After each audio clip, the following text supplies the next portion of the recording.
All right, everybody, let's get started. I was told to threaten everybody that I will sing a German folk song if we don't start this. Welcome, everybody. I am Bettina Maynard. I am the president and CEO of Architects Hawaii.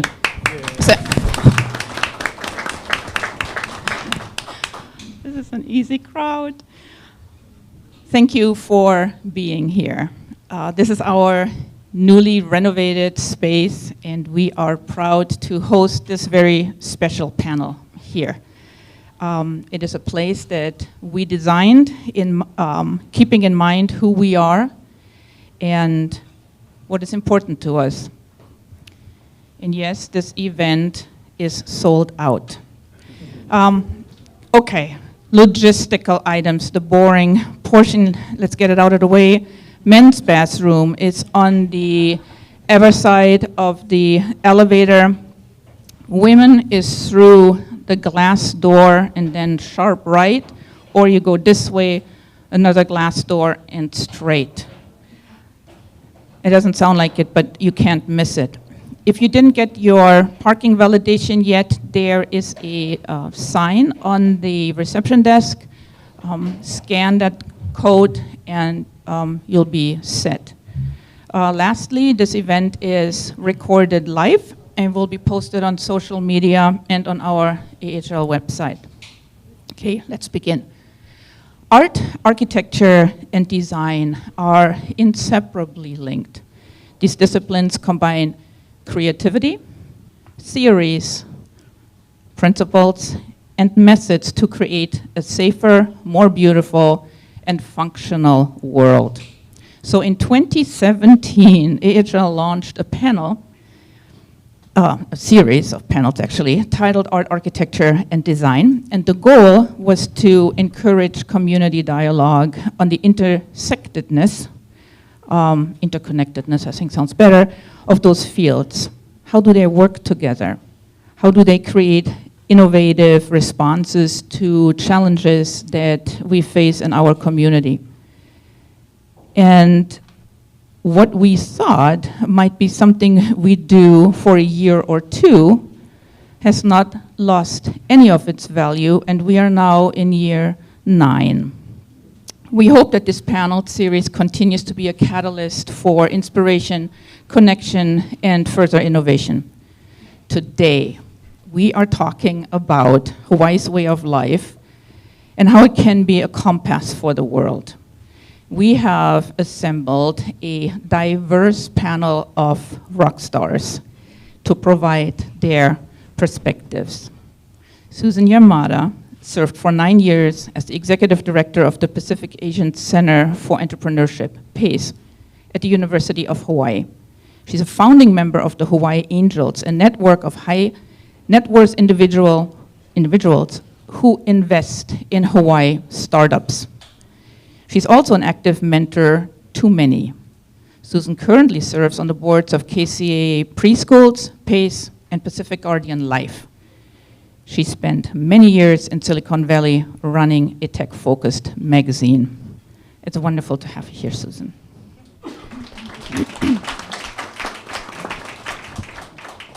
Aaron Salā. As president and CEO of the Hawaii Visitors and Convention Bureau, Aaron is working to reimagine tourism as a regenerative system, one that restores cultural dignity, one that empowers local communities, and one that prepares destinations for a rapidly shifting world. Aaron's mission is to align tourism with indigenous values, systems thinking, and sustainable innovation. He aims to build models of prosperity that serve both people and places. It's wonderful to have you here, Aaron. Olin. Olin Lagon is a serial social entrepreneur and innovator. He authored multiple patents, and his designs have impacted millions across diverse industries. His community service includes the US Navy, the Peace Corps, and multiple nonprofits, including an educational nonprofit that he founded, Purple Maia. During the pandemic, he led an all-volunteer team that designed and hand-built emergency use ventilators. Olin has years of experience with machine learning and AI. Welcome, Olin.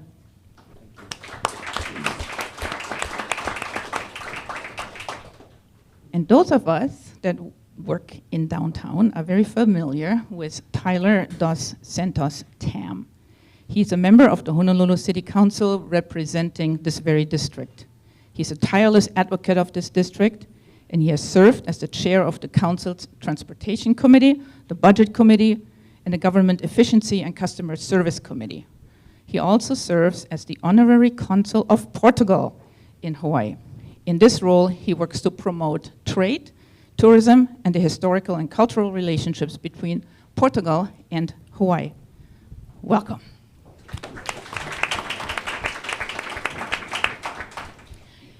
So, there's going to be a dialogue. I have a couple of questions for everyone, and then we'll have questions that are tailored for each one of you. If you would like to chime in or comment on somebody else's question, I highly encourage you to do so, although I think that this group here does not need any encouragement. So let's start with that first general question. Hawaii is a multicultural place shaped by many communities. How do our melting pot values help people of different backgrounds feel connected? How do they feel rooted and responsible for one or to one another? You're making eye contact, Olin. I think you start. All right, is this on? Yes, yes. Yeah. Both of our boys went to Kamehameha, and they were in band. And so the part I liked the best about band was the beginning part where, you know, the oboe would play and everybody would tune up to it, and, you know, things get adrift. And so I see sort of our culture rooted in that space where for years we've had that oboe playing, which is really the Hawaiian culture and the Hawaiian language. And all of us around us have had a lot of practice in syncing up, and it's something that small that is so profound that we've been doing for hundreds of years. And so that's the thing that I kind of gravitate to when I see that, is just we got to practice playing together, and we would do that quite well. And one quick story on that is I had a friend that was telling me he went to school in Boston, and he was having pizza with his friends, 2 other guys, and so they all paid for the pizza, 1/3 each, and then he's a slow eater. He looks down, and the pizza's gone. They ate it all. Slow eater. And then he's coming back home, and he has a pizza party with 2 other friends, and, you know, they all pay 1/3, and he eats slow. He looks down, and his rest of his pizza is still there. Yeah. And so, like, those little things about you know, restraint and humility is all comes from that, us tuning up with each other. I'll add on to, he's just a great storyteller, so, you know, I hate to go after him.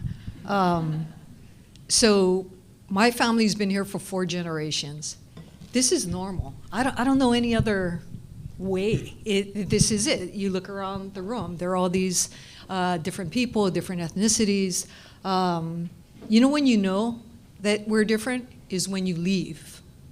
And so, you know, a lot of our kids, they go away to college, and they're, you know, my daughter goes, you know, and she went to New York, she goes, you go through the door, and they just close the door right in your face.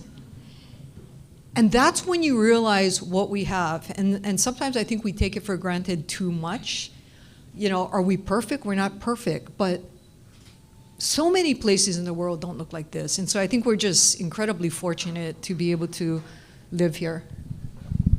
I'd posit also that this is not something that happened overnight. We all kind of accept the premise of this question, where we come from many different backgrounds, you know, Native Hawaiian or Japanese or Filipino, but it wasn't always that you could get into a room like this and have all of these diverse faces. I mean, this really is a phenomenon that's only a few decades old, if you really think about it. If you think back 100 years ago, here downtown, this was where all the property owners and business owners were, and out on the plantations were all of the workers who looked very different, and the Native Hawaiians weren't really in the picture in either of those sort of descriptions. They're, you know? And now, over the past few decades, through a whole lot of active work and people rising up through struggle, the Japanese, we always tell the story of the Japanese and the 442nd and Dananoy and all of his friends coming back in the 50s and staging this political revolution, and we think about the struggles in the 1970s and Native Hawaiians really saying, hey, we've been here all along, and we have a lot to share. And now we have new communities also who are part of our fabric here, who are also struggling in their own way to become part of Hawaii's story. You know, I represent Kalihi, and there's a lot of newcomers from Pacific Islands and Micronesia and you know, the South Pacific, and they're struggling to fit into this picture of Hawaii. And so while we, you know, accept the premise of the question, where this is a place where we've all kind of learned to come together and work together, it's not a static thing. And it's not something that's always been the case. And I think that's something important to keep in mind as we move forward, that we all have to move forward together and also welcome, you know, new folks and figure out how to ground ourselves, as Olin mentioned, in a recognition that we're also in this beautiful place that was stewarded for so long by the Native Hawaiians, and they still have a lot to teach all of us. Nalila.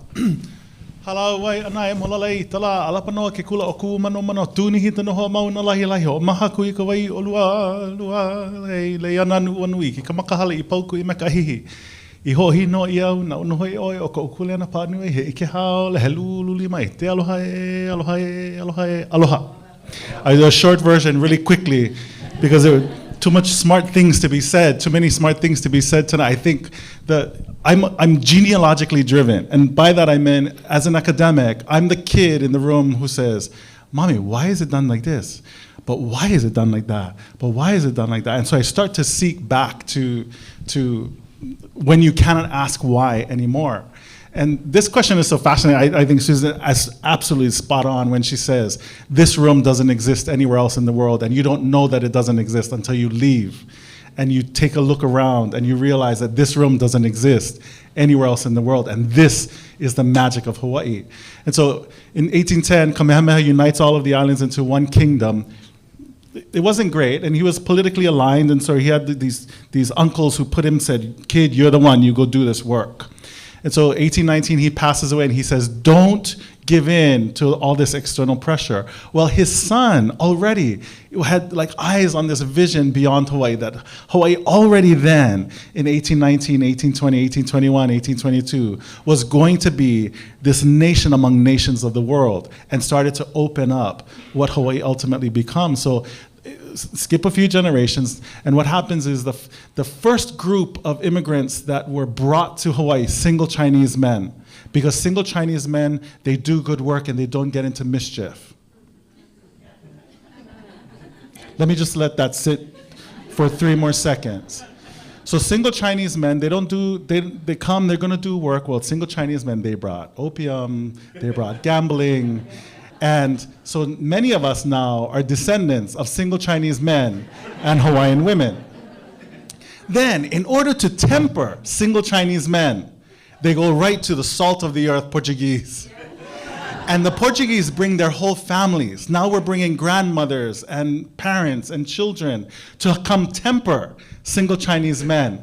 So many of us now are descendants of Portuguese, Hawaiian, Chinese people. Only Japanese, you just stick with your own community through and through and through.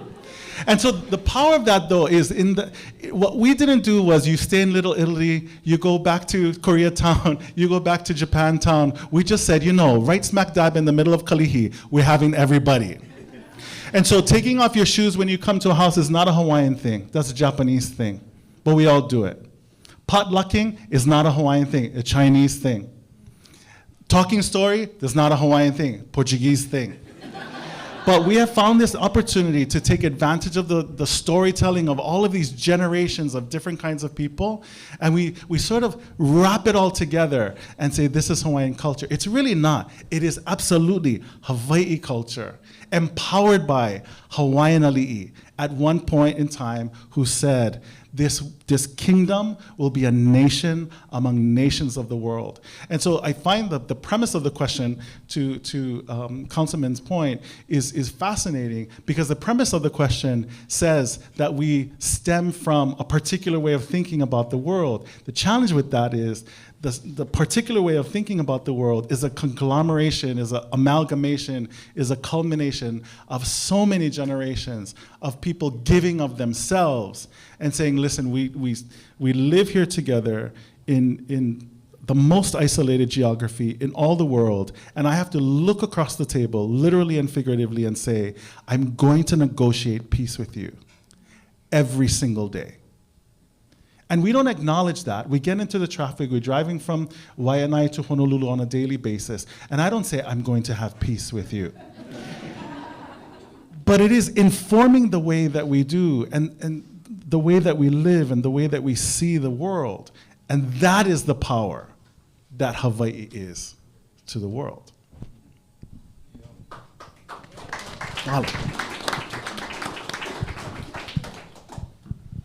So shifting a little bit. Okay, thank you everybody for coming. Let's go drink now. What does Hawaii have to offer to people that are seeking something a bit deeper than economic growth? How do we communicate that without ever appearing trite or or like an ad for tourism, if you will? You're making eye contact. It's HBBC. We're not looking now. I think, for me, the answer to this question is very simple. Be really good storytellers. I think every single individual in the room has an incredible story that is to be told. And that story comes from ancestors who populated the earth. That story comes from this generation's experience of tumult and fascination with future and obsession with past and trying to live obsessively in the present. I think not any one thing, every one thing can become an ad, but every single thing can become an incredible story that really needs to be told. And again, I will preach this till the end of the panel, that this is Hawaii's kuleana to the world. This is our magic sauce, that we have this ability and this capacity and this challenge to do this work. I think building on Aaron's response and also building on the first question, I think something that also makes Hawaii so unique and really what our value proposition is also the culture. And I know we're still struggling to put culture front and center, but I think all of us have some aspect of that to share that makes Hawaii really special. For example, we have, I think it's 11 million tourists that come here every year, and many of them are return tourists. So on their first trip, what do? They go to Waikiki, and they go, rent a room at the Sheraton, and they sit by the pool and have a Mai Tai and all of that. But what brings them back? And what do they do on the second trip? Because as nice as it is to sit at the Sheraton with a Mai Tai, they want to get out of Waikiki. And so what do we share? And how do we take those stories and make it tangible to them? If all they wanted to do is listen to a story, they could rewatch this panel. But there's nothing like, driving along the North Shore and stopping off at, the little fruit stand on the side and meeting the uncle that runs it and having that spontaneous conversation, or coming down to Chinatown. And by the way, everyone should come down to Chinatown in the heart of my district, and seeing this community that's there, right? And trying a manapua, which doesn't exist anywhere else. You can get a char siu bao if you want in San Francisco's Chinatown, but you're never going to get a manapua filled with coconut or black bean or kalua pig or curry chicken or whatever. And so we, I think, have a responsibility also to maintain that culture in a living, visible way. And also, to the point of the question, not to make it feel trite, right? It's not something you see in the screen on the back of the Hawaiian Airlines seat, but it's how do we make it still feel natural and tangible to everybody. If all you want it to do is sit on a beach, you can go to Puerto Vallarta or somewhere else. But here you get that culture, and we need to keep that flame alive in all of its dimensions. I heard this stat that really blew me away, that if you want to stump an American, you simply ask them to name their great-grandparents. Like, how amazing is that we've lost just 2 generations, and these are the folks that gave you life, and you don't even know their names. But that's not our story. And so talking about what Aaron was saying, I think we're so different, off the Richter scale different, that when you look at Hawaii from economics, you mentioned economics, I see the list of we're the worst place in the country to start a company. That's not true. Like, this is the best place in the world to start a company, at least from my perspective, because it's not measuring the right things. Like, where else do we have things that are off the charts? This is the place where we keep our kupuna in our homes with us, whereas in the rest of the country, that unfortunately some of the families put them into homes where they spend their last years, and so we do things that are super different. And so it's important for us to have humility. Maybe it's important for us to have balance, and so not everybody wants to be an entrepreneur. And so we want to work and do some things. And so I think the way that we measure things are just very different. So from the outside, sometimes the surface level things just don't really represent who we are well. So if you don't know your great-grandparents' names, I suggest you get to know them well. Tell those stories. I'm going to take a little bit different tact. It's like my friends here, Mike Dowling and Carolyn Dowling. They were living in California, very successful careers. And like many people, they go, okay, we're going to try and live in Hawaii for a little while and see how it is. We're going to split time.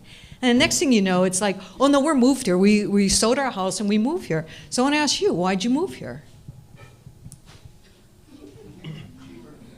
Oh! The milk prices.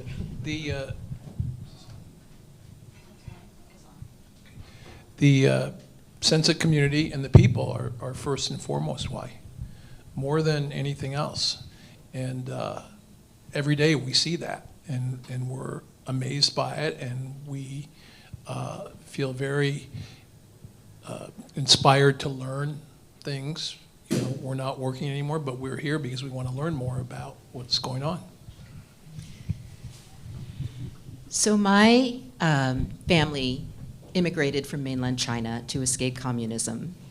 But part of that experience meant that they closed the door to my history. They could not, would not talk about their past. And here I am, and I got used to that, and that's how I grew up. I am so fascinated with family culture here. And just as you said so well, knowing your great-grandparents' names, knowing your lineage, knowing the language, bringing back the history into the schools, prioritizing land ownership for Native Hawaiians. We just went to the Judicial History Museum for the second time, the King Kamehameha Judicial History Museum. Fascinating how laws developed here and the innovation that happened so early. So we feel very privileged to be able to live in a place that prioritizes its identity at its core. And it's exciting, Aaron, to hear you talk about the new face of tourism, this vision. We're very excited to be here. Thank you, Susan. Thank you, that's my answer. You can ask other folks too here? No. Olin, and actually you talked about innovation too.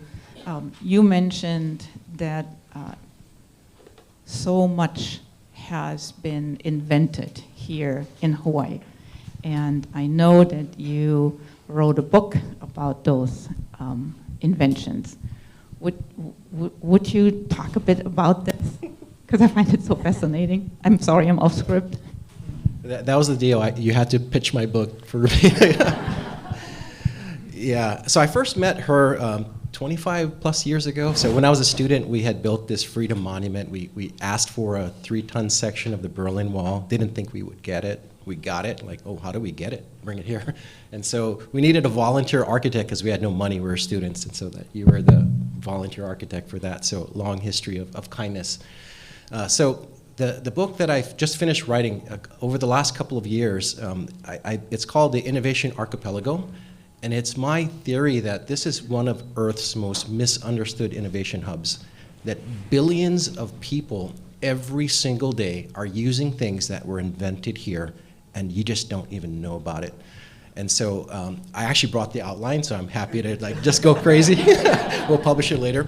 But just some examples. So here's a question. So there was a Hawaii-based company founded here, and they had more computers deployed than any company on Earth. And so they were around the world. You guys probably use some of those computers today. What's the name of that company? Hawaii-based company. Anybody? Wang. No, yeah. Close, but I appreciate that you tried. That's like 40 years old. Yeah. Verifone. So they invented the credit card swipe.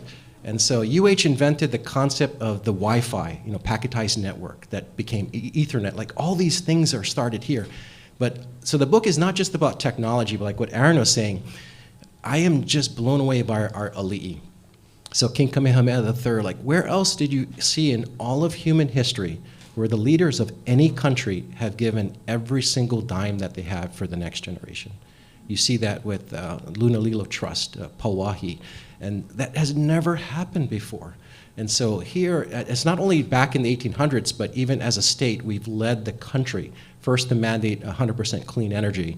We started to look at solar water heating. You guys know what year that started, where the state here said we need to start moving to solar water heating?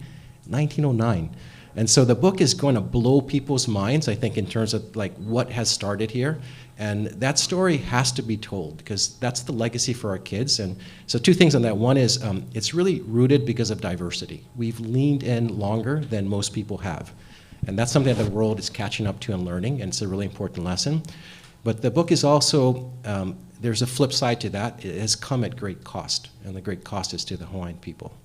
And so we are now, the last time I looked at the ALICE report, 75% of Native Hawaiians with kids live under the federal poverty level. Like, how is that right? It's just, it's heartbreaking. And so the book, I hope, is one that will inspire, but also make us more aware of things that happen. So thank you. Look for it later on your shelves in a couple of months. Yeah. I think you just sold 100 books. Yeah. I'll take prepayment. all money to charity, though. Susan, a question only you can answer. How did growing up in Hawaii influence your work on the mainland? I think other people went to the mainland, right? Okay, so I think in Hawaii, if you come from Hawaii and you go to the continent, you have this huge inferiority complex. You think everybody's smarter than you. They're pretty quick to take credit too, but we're taught not to kind of stick out, right? It's like in class, I would never say anything because you don't want to make A. So everybody just kind of, hangs back, and anyone, nobody says anything. So when I got to the mainland, it was just totally by accident.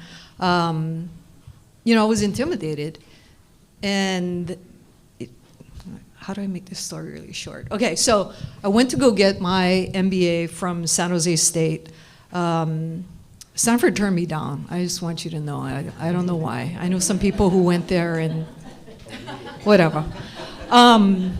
So I got my MBA, I came out, and I was in Silicon Valley, and I didn't even know when I went there that it was in Silicon Valley. So it's just one of those life things.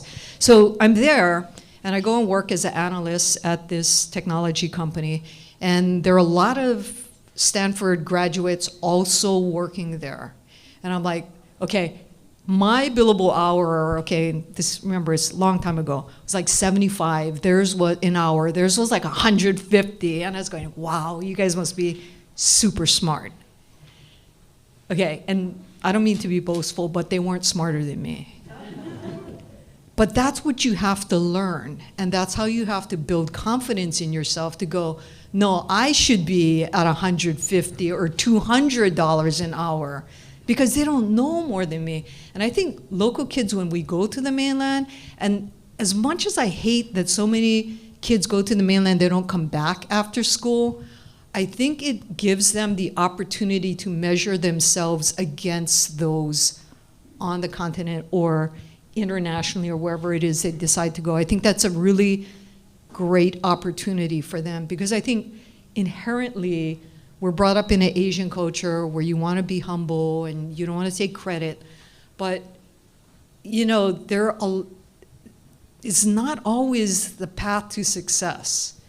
And you have to know when to be humble and when to tout your accomplishments, or you will always be supporting somebody else who is quick to take, you know, the limelight. And that's just life, and that's what you have to learn over time and being in different situations, whether it's work or personal.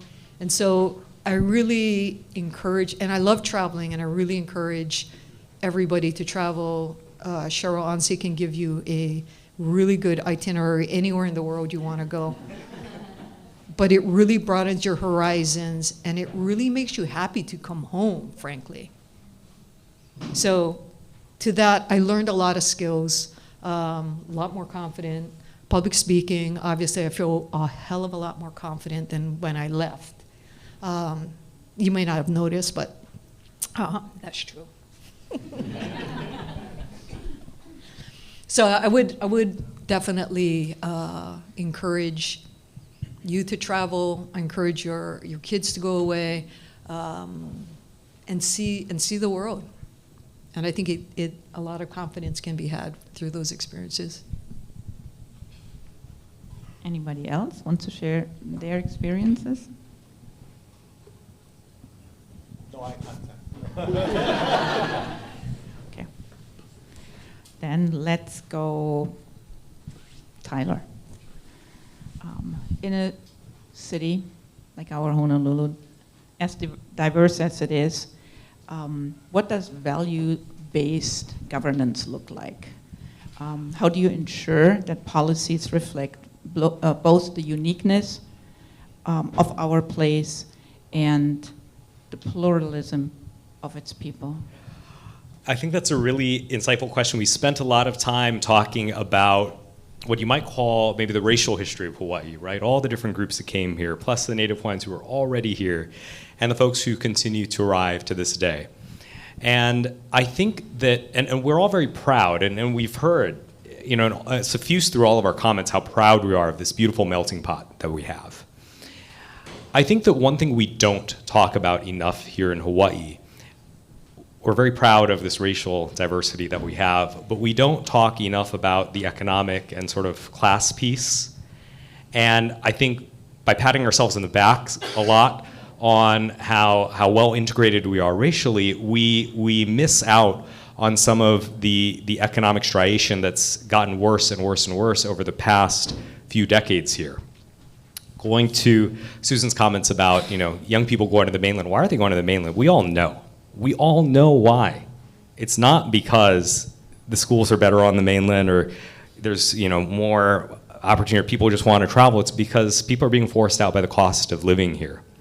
And that's something that we really need to tackle. And so when it comes to the city government, we don't have all the tools in the toolkit to control the cost of living, right? We have the state, we have the federal government, of which I have a lot of thoughts about right now.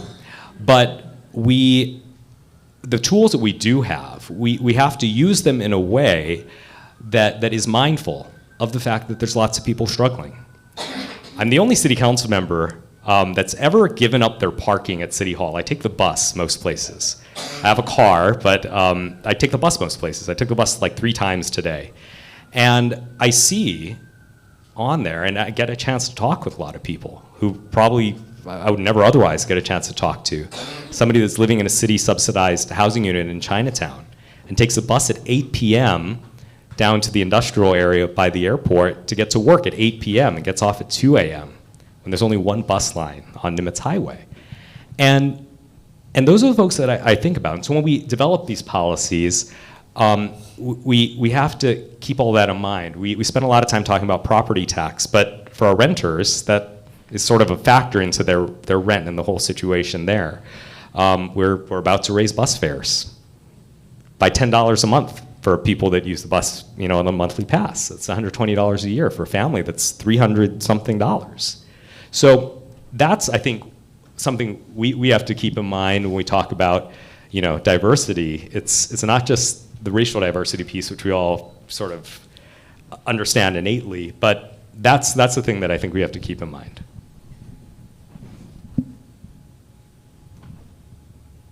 No comments? You know what?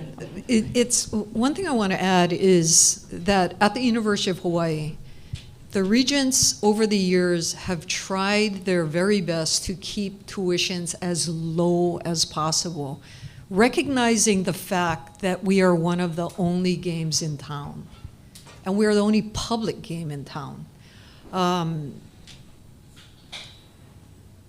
What I find is I had this opportunity to mentor a really bright student at Waipahu High School. And she was a senior, and I said, okay, so what are you going to do afterwards? And I think she was working like at a Burger King, and she was going to pick up more shifts. I said, well, haven't you thought about college? And her family needed her to go out and work. And the parents never went to college, so they can't, to Tyler's point, what we take for granted, and when my kids grew up, it's okay, where are you going to go to college? That's not the same conversation that's is occurring at every single dinner table. They don't even get to downtown. Okay, it's like Waikiki, Ala Moana, Kaka'ako, that's a whole nother country. So I think we need to do a better job of reaching out to these young people and families and setting their sights higher, because I was so disappointed because at one point, Katie, you set me up with that. Yeah. And I was so disappointed because she just stopped showing up for our calls. And I just felt like that was a lost opportunity that she could have provided for her family over and over and over than if she just started working full-time at Burger King. So, it's so multifaceted, and I am not smart enough to have all the answers because it's so complex. But it's at home, it's the government, it's our community, it's our support system, so many different things that I think we need to pick what you are passionate about and do something. It can't be somebody else's problems. Like, I leave politics to you. I can't stand it.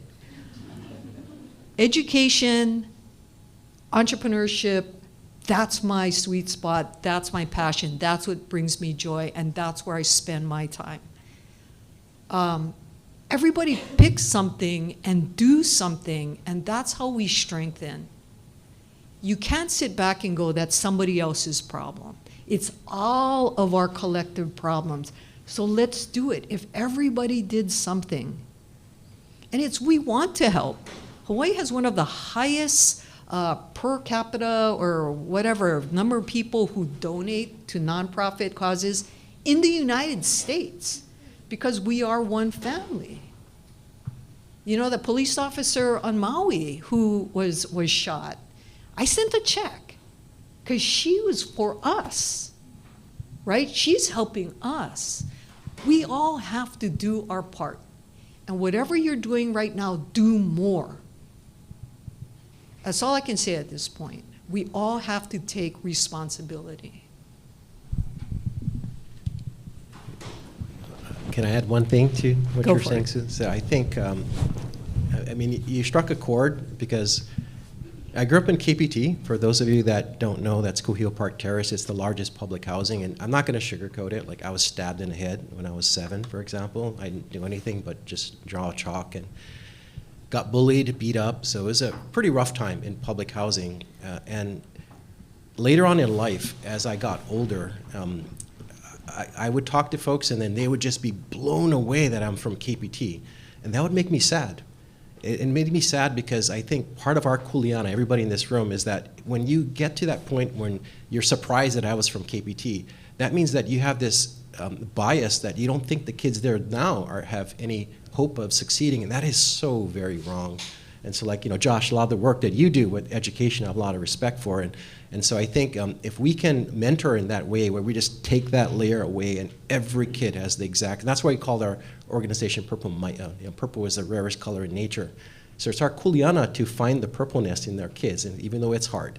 And so I just want to put that out there, is that I think there's a lot of work we can all do personally to see the kids and mentor them in a way that they can see themselves. So, thank you, Susan. Can I double down then, since? I'm going to try, quadruple. I'm going to try to tell a very quick story. Everyone knows Pele. Pele has several brothers. She has many, many sisters. Most of them are named Hi'iaka. So you have Hi'iaka of the sun, Hi'iaka of the sea, Hi'iaka of this wave, Hi'iaka of that tree, Hi'iaka of the grass. And so the youngest of the Hi'iaka sisters is Pele's, obviously her favorite, right? She can do no wrong. And so as the Pele clan is settling on the Big Island, Hi'iaka Ikapolio Pele, she goes down to this place, Nanahuki in Puna. My Hawaiian family is from Puna.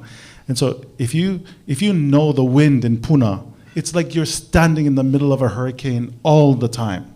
And so she goes down to Puna and she meets Hopoi. And Hopoi is she's responding to the ocean and she's dancing, and Hopoi becomes Hi'iaka's hula teacher. And so the first hula that Hi'iaka learns, that she sees Hopoi dancing, is ke ha'alapuna I kamakani. Ke ha'alapuna, ha'a is the old word for hula. And so she's watching Hopoi dance, and she becomes the dancer as the dancer is doing the dance. And if you contextualize the language of the poetry in the context of the time in which the poetry was written, then you know that what the composer is actually saying is Hi'iaka is ultimately entranced in the spinning of the earth at that time, right? And so we call that hulihia. Then Hi'iaka does her journey to Kauai and fetches Lohia, and she comes back. And when she comes back to Pele, her agreement with Pele was she wouldn't touch Pele's boy, and Pele wouldn't burn down her lehua forest. Well, she was a little bit late, and so Pele burned down the forest. And so Hi'iaka brings Lohia, and she puts Lohia right on the side of the crater, and she goes down into the crater. And these series of hulihia chants, we call them, and Lohiao, he's a little bit lohi. He's a little bit not quite with the times, right? So she says to Lohiao, I'm going to go down into the crater, and I'm going to turn around, and I'm going to tell you what to do. And when I tell you what to do, you do it. So she turns around, and she looks at Lohiao, and she says, Lohiao, stand up. And Lohiao's like this. Sit down. And so these series of chants, ultimately, I'm oversimplifying, obviously, but these series of chants are known as the hulihia chants. What's fascinating about hulihia is hulihia means change, right? Change and change and change and change and change. And so when Hi'iaka ultimately comes back, after she's gone walkabout, at the beginning of the story, Hi'iaka is the object of change. At the end of the story, Hi'iaka is the subject of change. What I mean by that is, at the beginning of the story, Hi'iaka was not agent in her own destiny. Puna was going crazy, crazy, crazy. And when Hi'iaka comes back at the end of the journey and her forest is burning down, she stands at the front of the forest and she walks right through the fire. I am the agent in my own destiny. And I think this is the part where, as a teacher, I want to spin the narrative, because if I give the Hawaiian Renaissance in the 1960s its due credence, What I then say is Hawaiians before that time were not agents in their own destiny. But you know where Hawaiians were actually being Hawaiian in the 50s and the 40s and the 30s and the 20s? In the tourism industry. It was a platform for them to speak Hawaiian, to dance Hawaiian, to sing Hawaiian, and then to empower navigators. The navigator that brought Hokulea back from Tahiti in the maiden voyage in 1976, his name is Kavika Kapahulehua. He was a captain on iconic catamarans. I spent 4 or 5 days a week with this guy.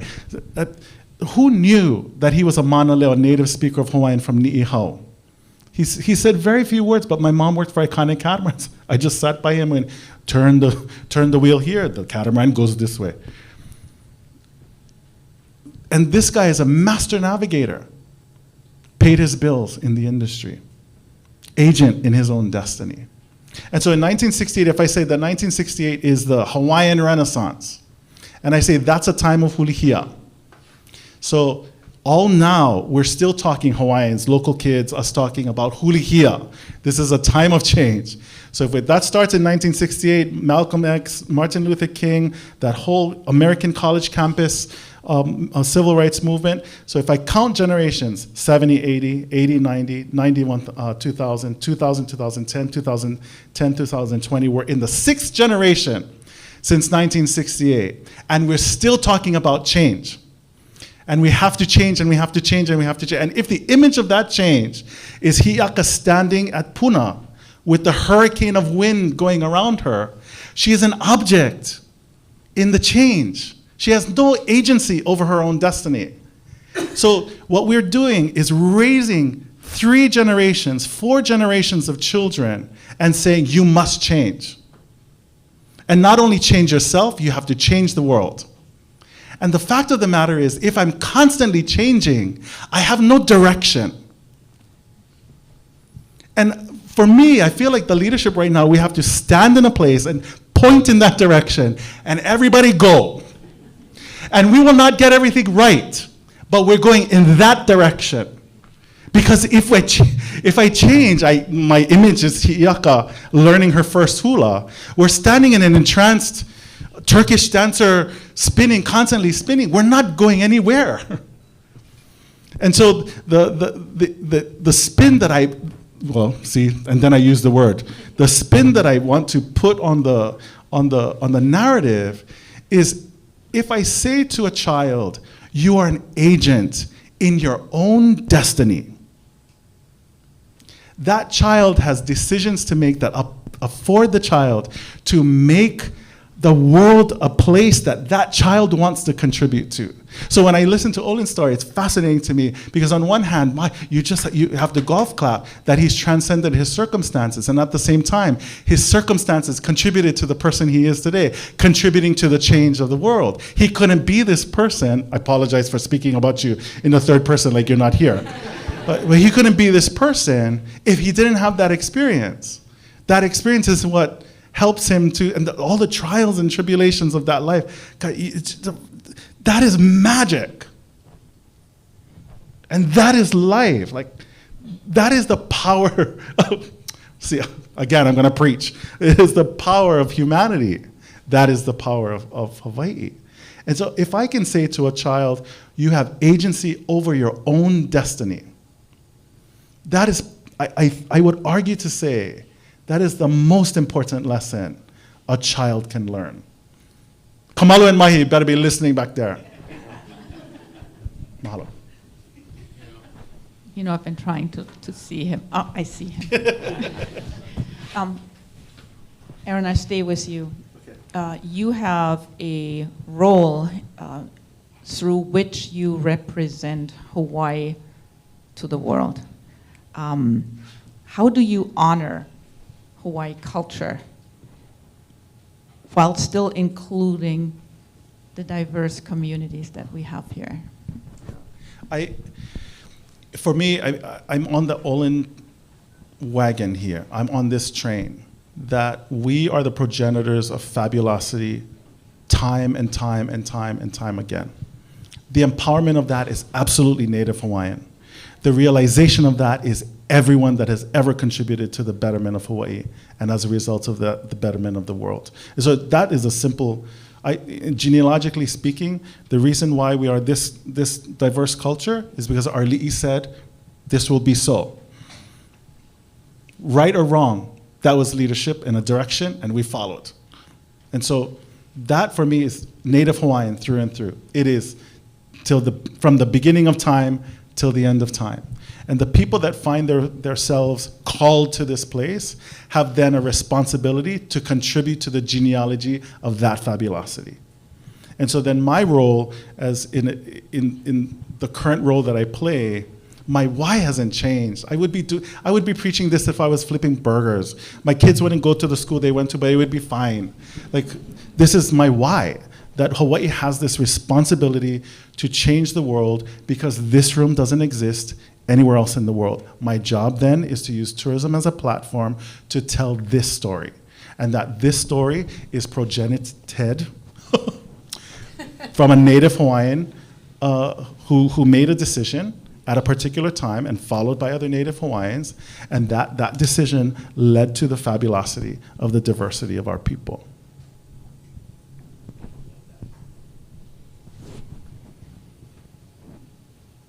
Okay, if nobody wants to say anything to it, I'm gonna switch over and ask the same question to you, Olin, with a little bit of a twist. Your work crosses policy and tech and social equity. How do you ensure that Hawaiian values aren't diluted? Maybe I'll embarrass my son and tell his story. So our son Ryan, he would join me we have a lo'i, so he's comes to the lo'i and works, joins me at shelters where we serve food, and I don't think he's really stoked to do some of these things, and so, but I think, kindness was important, and so I pushed that things. I never checked his homework, ever. I thought he had a good GPA, so I didn't think I needed to do that, but he got into MIT, and so I was like, wow, you must have done pretty well in the school. But I think, to me, what was important was the rooting him in kindness, like absolute kindness. Like, it is so damn important, and more important today too. And I think we're fine if we can do that. And I love when I see glimpses of that. So, like, I'll tell you one story. So I lived in Russia, and one of my scientist friends, whoa, that was a blink, yeah. Some of my technology is on the grid here, so maybe that's my fault. I mentioned Russia, maybe that was it. Yeah. So while living there, and the KGB did follow me around because I was there for 2 years, and so one of my scientist friends came and landed at night. So the next day is, Olin, I want to go surf. So I took him to Waikiki, parked at the zoo, got a couple longboards out, and we're walking to the break, and all these local broadas, at least 5 of them were busting shaka, really facial expressions in there, like really, and it just feels so good, right? So as we're paddling out, Dimitri tells me, I don't judge, but why are these men wanting me to call them? He has no clue what a shaka is, so I'm having this conversation about what shaka is. But like, those are the moments that somebody taught that brada to say, how's it, to this guy, and be kind. Like, where else are you going to see stuff like that? And this guy, to kind of put a book in on that story, he's a scientist, so he told me 2 things that were really interesting. He said, as he was watching the calling, the younger they were, the looser the hands were. So he thought it was the iPhone, like the young guys are like that, and the old futs are like, with the old phones. So I was like, and I looked around and I noticed that too. And the second thing he noticed was, he said, I'm the only one wearing this type of swimwear. Speedo. Yeah, Speedos, yeah. But Russian Speedos, yeah. So you save as much material as possible. Yeah. So anyway, so I think, I have a very simple answer. Like, to me, the thing that I want to persist is kindness. And I guess one last thing is, because we have a lo'i, and like my mom worked in Kalo, and so did her parents, and it's pretty profound that in my family that we have 600, 700 years of unbroken history, where we prepare food in the same ways, using stone and wooden tools. And where else can you find that? Can you go to anywhere on earth, maybe China, but outside of China, where you take someone from 700 years ago and you plop them today, and you can have a conversation, and they can recognize the things that you're doing and have that shared. There's very few places on earth that you can do that, and one is here. Yeah. Thank you. Question for all four of you. What does the future feel and look like for Hawaiian values?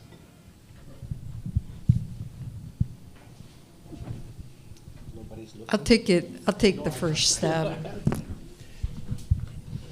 The one thing that I've come to realize is that values only remain values if you work on it. You can't just expect it to be there. You need to pass it on through what you do. As Olin said, you need to teach your children about values. And you can talk about Hawaiian values, you can talk about Chinese values, you can talk about Japanese values. They're all the same. Be respectful. Respect your elders.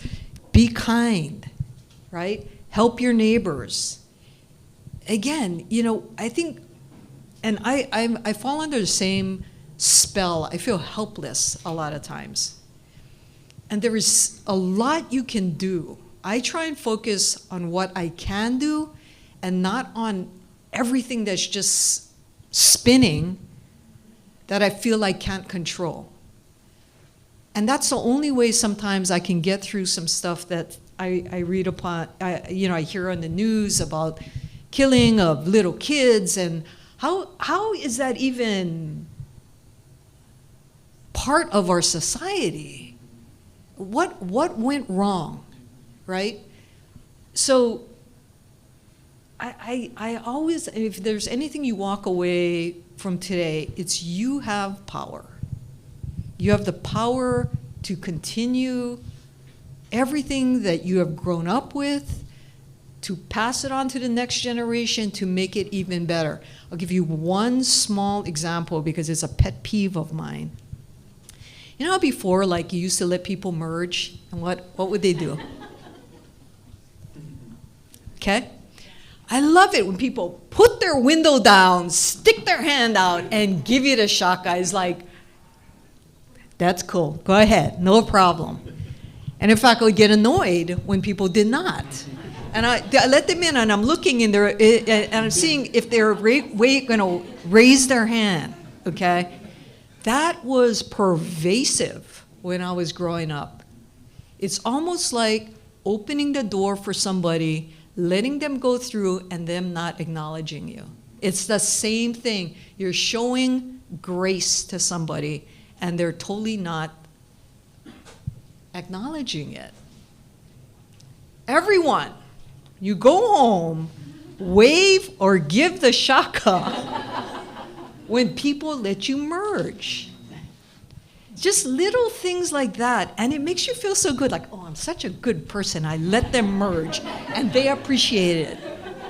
Stupid, right? But so true. So I'm just all about empowering, and you do what you do and what you can do. Don't wait for somebody else to tell you what to do. You know why people let the bus merge, right? Because it has that Totally. LED. And I see the bus driver. I look, I watch. So the question was about the future? Future. Future, how does it feel and Yeah. look like? I'll try to not be so pessimistic as a technologist. So I guess I'll start with the positive. So the three truths that I think I learned as a kid that I don't see as prevalent today is just real simple. No make big body, no talk stink, no hog cheese. And so for those of you guys that heard that growing up, like, you just live by those three things, like, oh my gosh, life is beautiful. And so, but I think, so I'm gonna take one layer up. I see this Captain Cook 2.0 moment that's happening where AI is coming to our shores and we're not ready. And I do not think that our leaders here are preparing ourselves properly. It's gonna kick our butts. It already started. And so we're seeing statistic after statistic of how disruptive this will be. And we're not talking 4 years out, 5 years out. We're talking next year, the year after that, this year. And so the hope I have is like what Aaron was talking about, is like one of the things that AI cannot disrupt is human connection. And so we've got a lot of potential here. And maybe that's really going to be our gift for the world. Like, how the heck do we thrive in a world where you don't need to worry about letting people in because all the cars can be self-driving? Yeah, so anyway, so that's my sort of like mixed emotions on the future here. So I'm hopeful because we have something rooted here that's so very different, but it's going to be damn hard for us to thrive in a world that, I mean, Google, last week announced that over half their code is not written by humans. Microsoft is at 30%. It's the Stanford model is better than 50% of doctors can achieve what it can achieve at 90%, and like all these stats are happening at crazy rates. You know, law firms are saying AI is now better than their 3-year associates. Like, imagine that you start law school this year and you're going to graduate in 3 years. Like, you know, it's going to be pretty wild. If you're an entrepreneur, like, how are you going to compete with the AI superbot that's not going to sleep, that can federate learning, that can just go and go and go? So like, these things are happening, and we got to be ready for it, folks. And so that's my hope, is that we prevail through this through human connection. I think one of the values that we hold dear, and this is going to sound a little contradictory, but bear with me, is we all have this image like we're all on a canoe and we all need to paddle together. And that requires something that Aaron mentioned, which is agreement on the direction. But I often feel like we don't have agreement on the direction. We also have this sense here that, well, we all have to get along and we all have to agree. To Olin's point about the challenges that we face, we're not all going to agree on the solution, but we have to do it anyway. One of my biggest frustrations in government, and this is true everywhere, is the glacial pace of things. And the fact that here in Hawaii, this is true elsewhere too, but we study something to death and we never do it, which is how we end up with the natatorium, where we've been talking about it for 40 years and it's falling apart. The stadium that's been falling apart since the day it opened, and finally, I guess, there's a plan for it, I think. Who knows, right? We've talked about this rail system, and out this door, out this window, finally it's going to come through town. But that was very controversial, and there's probably people here that wish we didn't do it in the first place. But to Aaron's point, we at some point need to make some tough decisions and agree that, well, I may not have supported this exact idea, but we have to do it for the benefit of our community. And there must be some silver lining to it that we can at least feel good about. You know, some of the things that I think we as a community can look at and be proud of, right? We have all collectively agreed we're going to get to 100% clean energy by 2040. When we approved that, we also had a little interim goal of, I think, 75% by 2030, but here we are sitting here in 2025 and we're nowhere near that. So it's easy to make the decision to like get to this lofty goal, but it's hard to make the choices each and every day to get to actually where we're going to go. It's not going to happen with a magic wand. And so this brings me back to, I think, the Hawaiian values. It's each and every day we have to live by these things in order to get there.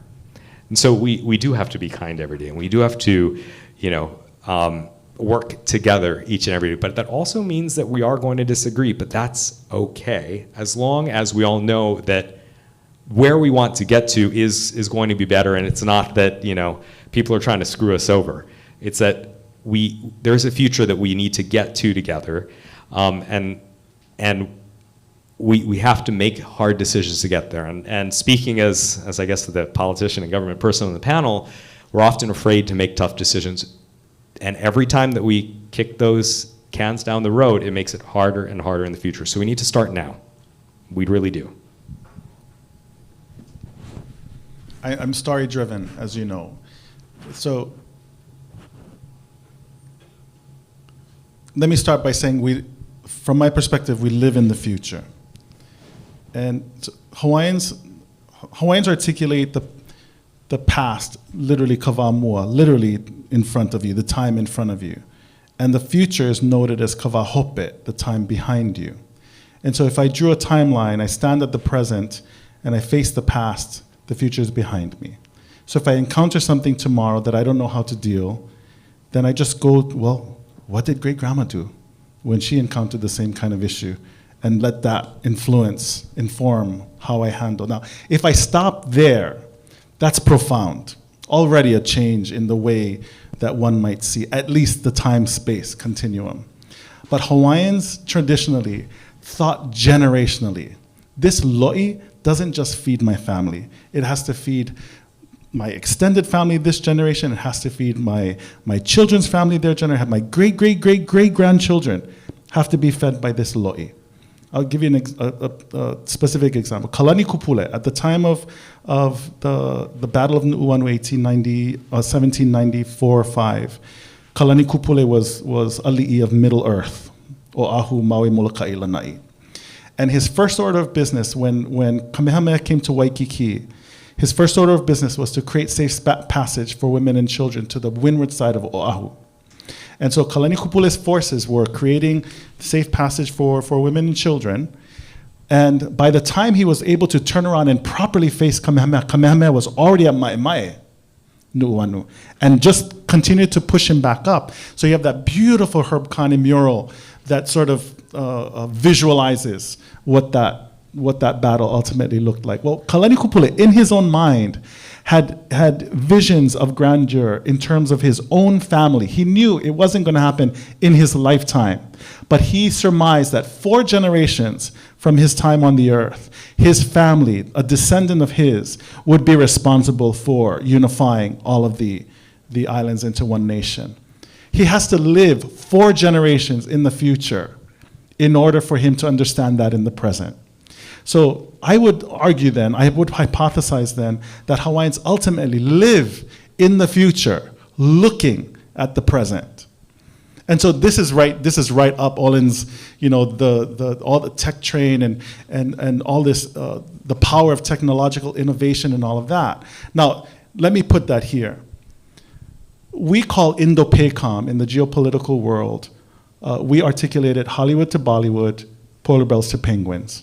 It is a huge swath of land. The entire Pacific Ocean is encompassed in Indo-PACOM. Much of the south of the Pacific is owned by China, except American Samoa, New Zealand, Australia. So there's a few friends of the United States, right?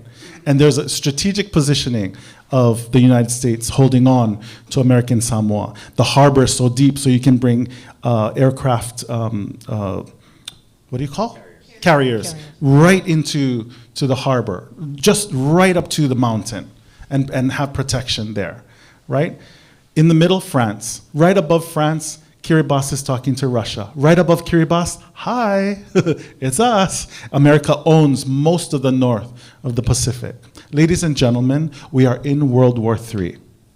Ukraine and Russia, Gaza Strip, Iran and the United States, we just haven't called it that. The same as America's response to what ultimately became known as World War II. America waited a really long time. So let me say to you all right now, we are in World War III, we just don't call it that. And so then, what is our responsibility as parents and grandparents in this age to a generation that we are leaving the earth to? And what is their role? What is our role now in order to empower not their survival, their absolute thrivance, their absolute flourishing? If what they're responsible for, as we were responsible for the parents before us, to clean up the mess left by the generations. Again, I come back to the humanity that is in this room. That this humanity doesn't exist elsewhere in the world. And so then, in living in the future, I use this word aloha very seldom because I know what the word means. There's lots of rules attached to this word. And so then, what does that mean in a place like this? I cannot but be Hawaiian, Chinese, Portuguese, Samoan. I cannot but be that. And I try my very best to be the best version of that all day, every day. so that I can challenge my children and challenge my wife and challenge the people that I work with and challenge my students, and then be challenged by brilliance here to maintain a standard of excellence for humanity, because that is what the world needs right now.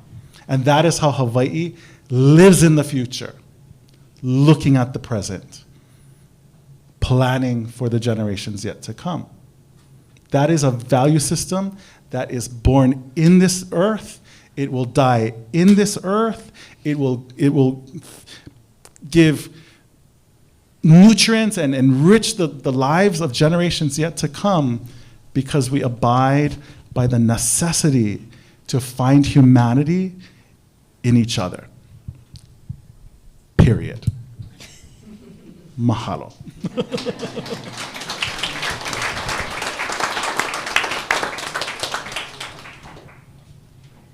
Thank you. I'm humbled to sit here and listen to you.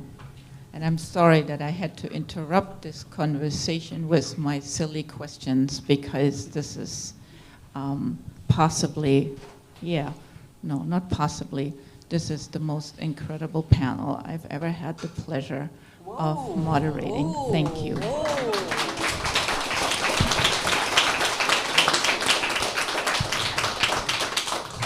And if you are a friend of mine, you're gonna get the book from Olin for Christmas. We are at 7 o'clock. There have been 12 people that submitted questions for me to weave in to this conversation. I haven't even asked half of the ones that I had prepared. I skipped all of the 12. If this panel is willing to stay a few more minutes, does anybody have a question that they want to ask? Hi, my name is Thomas Brandt. I've lived here 46 years. I grew up in a small town in the rural Midwest. It's more like Molokai than Honolulu. So I think that's why I've lasted here so long. But Olin, nice to meet you finally. We've had many conversations. Yeah. I was going to ask a nerdy grad student question about why is intellectual property time limited, but real property ownership is not. But that's probably for a law student seminar or something. Then I was going to ask a question about how can we measure economic well-being beyond GDP, return on investment, how much money can we export to the mainland every year, that kind of thing. But that's another too long. Olin and anybody else, what do you think? All these companies that invent stuff here, most of them don't stay because the market's not big enough, right? If they're good, they'll go somewhere else, correct? How can we change that? I have a few nascent ideas, but you've been doing this and thinking about it. Do you have any thoughts on that? How can we keep that wealth and income here long term? Yeah, that's a good question. I think there is always a space and time for companies. You know, so this is a great place to start something. Like I've moved 3 of my companies to Silicon Valley because that's where the funding is and the talent for certain things. So it's a natural progression. Verifone had to leave, so all these large companies. So our large companies here just don't stay. You know? So it's just simple economics, I think, for that. Yeah, if I can just add one thing, it is really hard to start a business.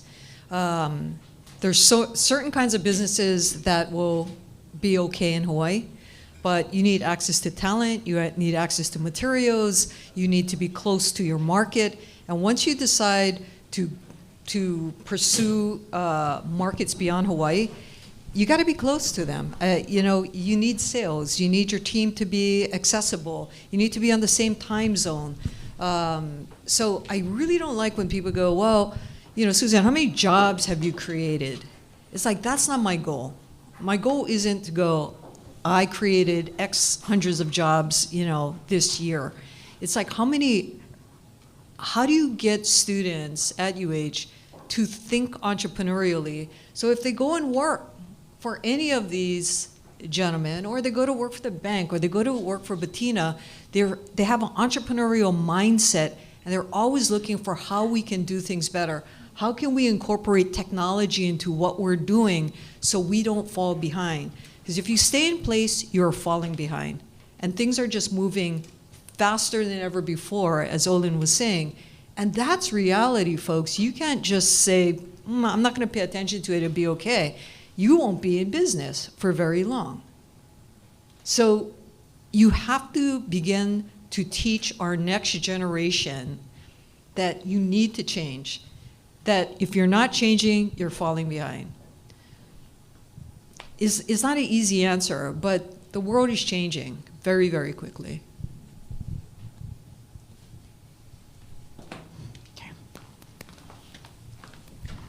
I have been warned, you're a troublemaker, so. My God, how did I get that reputation? Olin and Susan, thank you. You actually answered one of the two questions that I had in my mind, so Aaron, I wanted to shift over to you. I think maybe the most important book that I've read in the last 5 years is titled The Good Ancestor by Roman Krznaric. And my question to you is, because I spend all of my time in the education space, how do we create a system of teaching and coaching and advising and learning whose prime directive is good ancestry, rather than the death march from chemistry to biology to history and then wherever? I tried teaching. I started my career as an instructor at Windward Community College, became a tenured track professor at the University of Hawaii, and I couldn't stay inside the system. I couldn't find the mechanism that allowed me to be as this inside of tenure. And I think that the thing that my gut wants to say to you is teaching and being, the epistemology of it and the ontology of it cannot be at odds. They must be absolutely the same thing. And so what you are teaching is the thing that you are being, so that students understand that they have to be the thing. And that in that being is the contribution that they make to the world. And that, it is perhaps simple and profound, but that is really very complex and complicated and drama-filled and soap operaed and all of that, because the evolution, just in one lifetime, the evolution of one life from infancy to puberty to, I have a 15, 13, and 6-year-old. I'm going through it all right now. And then my wife and I are also at this age. Our marriage is changing because our bodies are changing, our hormones are changing. So humans are just constantly in flux. And I think we just commit to ourselves that we will always come back to thinking and being. And if we ever get lost, we just thinking and being. This is a perfect wrap-up of this panel. Sorry. Please help me give this panel of rock stars